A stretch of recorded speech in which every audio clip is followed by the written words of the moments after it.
62 चीनी ऐप्स पर पाबंदी लगाई है, उसका मैं स्वागत करता हूं, खुश हूं इस कदम से, मगर वो इसलिए नहीं कि ये बॉयकॉट मेड इन चाइना का जो हमने बहिष्कार का आंदोलन चलाया था ये उसका हिस्सा है। मैं इस तरह से नहीं देखता हूं।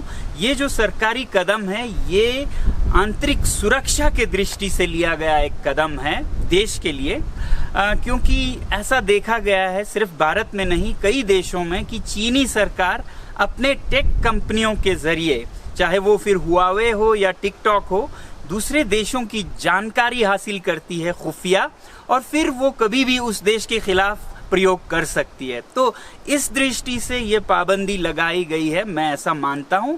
और जहां तक बॉयकॉट मेड इन चाइना का आंदोलन है वो पूरी तरह नागरिकों का एक आंदोलन है, इन दोनों को जोड़ना नहीं चाहिए। अगर हम जोड़ें और इसे एक फतह माने तो वो दुर्भाग्यपूर्ण होगी, क्योंकि उसका मतलब होगा कि नागरिक इस आंदोलन को ढंग से नहीं चला पाए तो सरकार को आके बंद करना पड़ा।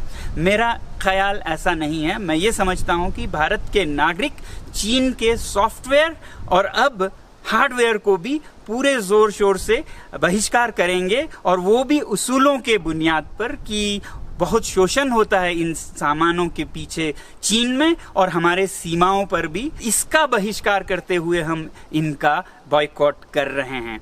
तो इसलिए मेरी उम्मीद है कि हमारी जनता आगे भी ये बॉयकॉट आंदोलन जारी रखेगी, क्योंकि अगर सरकार को फिर आना पड़े हार्डवेयर के लिए भी तो फिर वो पेचीदा हो जाता है, फिर रिटेलिएटरी प्रतिक्रियात्मक चीनी सरकार भी कदम उठाएंगे जिसमें दोनों को दो तरफा नुकसान हो सकता है।